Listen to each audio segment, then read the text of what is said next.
Hello students, मैं हूं आपकी मेंटोर और आपकी दोस्त Deepali from smartly YouTube channel. स्वागत है आप सभी का एसएसबी इंस्टीट्यूट के एक और मज़ेदार लेक्चर में। We prepare you for state and central government entrance examinations. So हम पढ़ रहे थे प्रोनाउंस के बारे में। पार्ट 1 ऑफ प्रोनाउंस हम डिस्कस कर चुके हैं अपने लास्ट वीडियो में। अगर आपने नहीं देखा है वो वीडियो तो प्लीज़ जाके वो चेकआउट कीजिए, नहीं तो आपको उसके आगे समझने में थोड़ी प्रॉब्लम हो सकती है। साथ के साथ प्रोनाउंस को पढ़ने के लिए नाउन्स की भी नॉलेज आपको होनी चाहिए।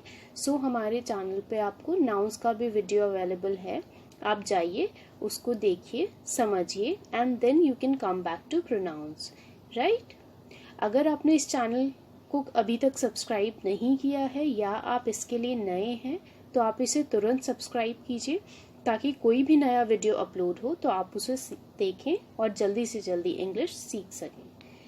सो लेट अस कंटिन्यू प्रोनाउंस।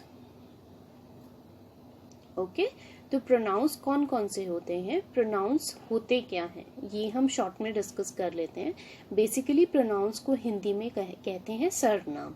तो जो शब्द, जो वर्ड्स नाउन्स को रिप्लेस करते हैं, उनकी जगह पे इस्तेमाल किए जाते हैं, उन्हें हम प्रोनाउंस कहते हैं। ठीक है, अब प्रोनाउंस हम दो टाइप्स के पढ़ चुके हैं। First two types are personal pronouns and possessive pronouns, जो हमने अपने लास्ट लेक्चर में डिस्कस किया था। पर्सनल प्रोनाउंस क्या होते हैं, ये वो शब्द होते हैं या वो प्रोनाउंस होते हैं जिनको हम पर्सनली खुद अपने बात करने के लिए इस्तेमाल करते हैं, जैसे he, she, it, I etcetera. Okay, then possessive pronouns क्या होते हैं, ये वो प्रोनाउंस होते हैं जो हम किसी पे अपना हक या अपना अधिकार जताने के लिए इस्तेमाल करते हैं, जैसे mine, yours, ours, ours, our भी होता है, इसे हम आर भी कहते हैं, his, hers etcetera, right. So आज हम डिस्कस करेंगे तीसरे टाइप के प्रोनाउंस के बारे में, that is reflexive and intensive pronouns. So reflexive and intensive pronouns बहुत इंपॉर्टेंट टाइप है। एक माइनर डिफरेंस होने की वजह से इन्हें दो डिफरेंट नेम्स दिए गए हैं, अदरवाइज ये दोनों एक दूसरे के बहुत सिमिलर हैं। तो एक्चुअली होता क्या है कि इनकी पोजीशन सेंटेंस में डिफरेंट जगह पे होती है, उसके बेसिस पे हम इसको जज करते हैं कि ये रिफ्लेक्सिव है या इंटेंसिव प्रोनाउंस है। ओके, अभी हम इनकी डेफिनेशंस देख लेते हैं। ठीक है, ये इंग्लिश में रिटन है, मैं इन्हें हिंदी में भी ट्रांसलेट करके समझाऊंगी, so do not worry, just be with me. Okay, तो रिफ्लेक्सिव प्रोनाउंस क्या होते हैं, reflexive pronouns is used with an active voice verb in order to reflect the action of verb back on the subject, the antecedent. Antecedent इस word के बारे में हमने discuss किया था अपने प्रीवियस लेक्चर में। ओके, तो इस डेफिनेशन को हम पीछे से स्टार्ट करेंगे। एंटेसिडेंट क्या होता है, याद है आपको एक वर्ड एंटीक जो मैंने पहले आपको बताया था। तो एंटेसिडेंट हम हमेशा जिस वर्ड को रिप्लेस करते हैं या जिस नाउन को रिप्लेस करते हैं प्रोनाउन से, उसे हम एंटेसिडेंट कहते हैं। ठीक है, तो जब भी हमारे सेंटेंस में जो वर्ब होती है, वो वर्ब मतलब क्या होता है, कोई भी काम, तो वर्ब के एक्शन को रिफ्लेक्ट करने वाला जो प्रोनाउन होता है उसे हम रिफ्लेक्सिव प्रोनाउन कहते हैं, राइट। अभी हम इसको आगे जब एग्जाम्पल्स के साथ डिस्कस करेंगे तो आपको और क्लियर होगा, अभी सिर्फ डेफिनेशन वाइज समझिए। ठीक है, यहाँ पर क्या होता है, जो एक्टिव वॉइस वर्ब होती है ना, उसके साथ ही ये रिफ्लेक्सिव प्रोनाउन प्रेजेंट होता है। ठीक है, और इसका ज़रूरी नहीं है कि it is close to the subject, जैसे I am doing my job, तो ज़रूरी नहीं है कि आई के साथ ही ये रिफ्लेक्सिव प्रोनाउन हो। ठीक है, अब इंटेंसिव प्रोनाउंस में क्या होता है, इंटेंसिव प्रोनाउन में ये हमेशा अपने एंटेसिडेंट के साथ ही प्रेजेंट होता है ताकि वो उसकी एक्शन और स्टेट को रिप्रेजेंट कर सके। ठीक है, ओके, तो इसको पहले एक एग्जाम्पल से हम समझते हैं ताकि आप कुछ ना कुछ इसमें से इजीली आइडेंटिफाई कर पाए। ठीक है, नाउ रिफ्लेक्सिव प्रोनाउंस हम तब यूज करते हैं जब हम रेफर बैक करते हैं सब्जेक्ट को, जैसे हम यूज करते हैं my self, your self, himself, etcetera. तो बेसिकली रिफ्लेक्सिव प्रोनाउंस में क्या होता है, हम सेल्फ या सेल्स यूज करते हैं, ठीक है। सेल्फ होता है सिंगुलर के लिए एंड सेल्स होता है प्लूरल के लिए। कुछ एग्जाम्पल देखते हैं, सबसे पहले सिर्फ सिंगुलर के। अभी आप अगर डेफिनेशन में थोड़ा सा भी कंफ्यूज हैं, डू नॉट वरी, इस आपको इस स्लाइड से सब क्लियर हो जाएगा, राइट। तो सिंगुलर में जैसे माय हमने एक प्रोनाउन पढ़ा था, याद है, अगर माय के साथ सेल्फ है तो वो रिफ्लेक्सिव प्रोनाउन है। इसी तरह हमने योर एक प्रोनाउन पढ़ा था, आपको याद होगा, योर के साथ अगर सेल्फ है तो वो रिफ्लेक्सिव प्रोनाउन है। हिम, हर, ये सब हम पहले प्रोनाउंस अपने पढ़ चुके हैं। पर्सनल प्रोनाउंस के अंडर हमने इन सभी को डिस्कस किया है। कहीं कहीं पे कुछ पोजेसिव प्रोनाउंस भी थे, ठीक है। तो उनके आगे अगर सेल्फ लगा है तो वो सिंगुलर रिफ्लेक्सिव प्रोनाउन है, ओके। देन प्लूरल की बात करते हैं। प्लूरल का मतलब क्या होता है, मल्टीपल, मोर देन वन। तो जब भी मोर देन वन के लिए ये रिफ्लेक्सिव प्रोनाउन यूज होगा तो सेल्फ की जगह सेल्स आएगा, SELVES, इसे हम कहते हैं सेल्स। जैसे ourselves, yourselves, themselves, right. तो आपको कुछ कुछ समझ आया। यहाँ पर क्या होता है, जैसे एक एग्जाम्पल देखते हैं। I saw myself in the mirror, मैंने अपने आप को देखा मिरर में, या मैंने देखा अपने आप को मिरर में, ठीक है। तो देखिए my है, सेल्फ है, तो ये रिफ्लेक्सिव प्रोनाउन है।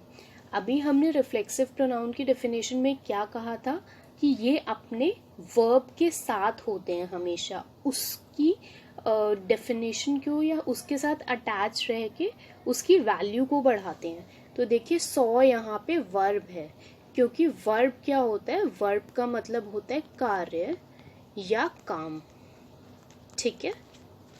तो आई सॉ माई सेल्फ, देखिए ये प्रोनाउन इस 100 के साथ है जो ये एक वर्ब है, तो इसीलिए ये यहाँ पे हमारा रिफ्लेक्सिव प्रोनाउन हो गया।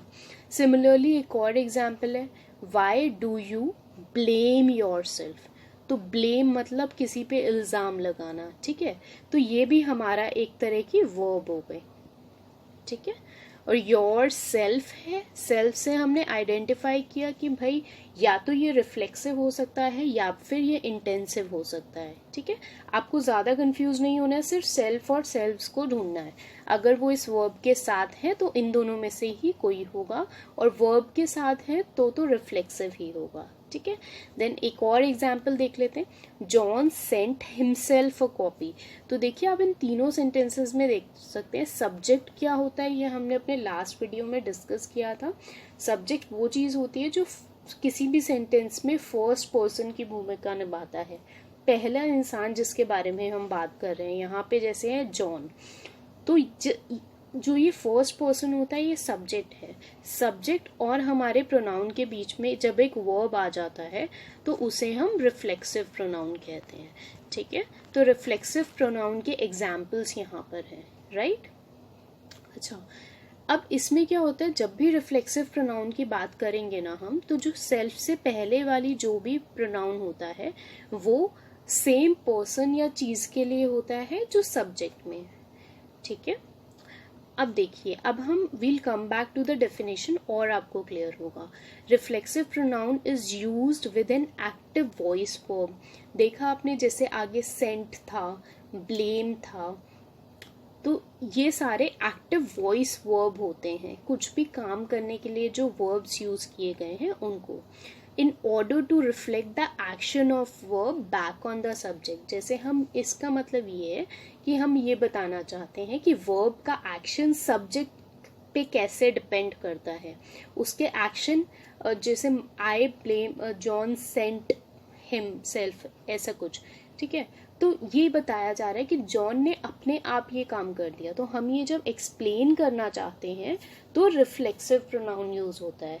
इंटेंसिव प्रोनाउन में क्या होता है, इंटेंसिव प्रोनाउन थोड़ा सा डिफरेंट होता है।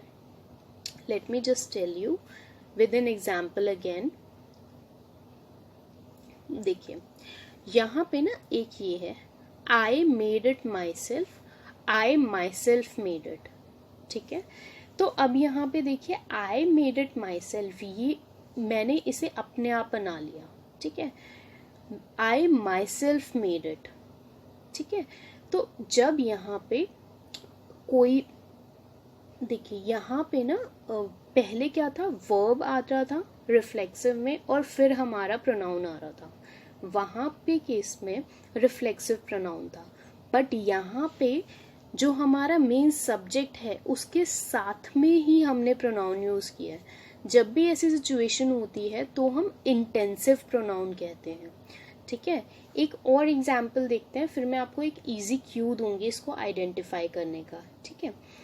For example, she herself spoke to me, उसने खुद से मुझसे बात की, ठीक है।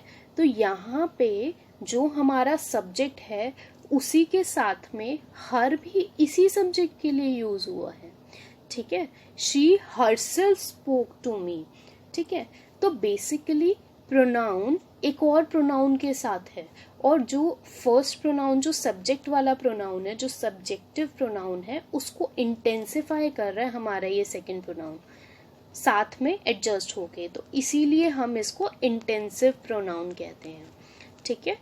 तो अगर आपको लगे किसी सेंटेंस में कि प्रोनाउन इसलिए यूज हुआ है क्योंकि इंटेंसिफाई कर रहा है किसी चीज को, तो इंटेंसिव प्रोनाउन हो जाएगा, ठीक है। आपके लिए इम्पोर्टेंट क्या है, सब्जेक्ट के बिल्कुल साथ जुड़ा हुआ होना चाहिए हमारा वो दूसरा प्रोनाउन, जो इंटेंसिव या रिफ्लेक्सिव में आप कंफ्यूज होते हैं जनरली, ठीक है। Right guys, thank you for watching. I hope you have enjoyed this video. Please like, subscribe and share this and hit the bell icon for our recent updates. अगर आपकी कोई भी query होती है तो feel free to call or WhatsApp us on the numbers given here. You can also write us an email on the email ID given here.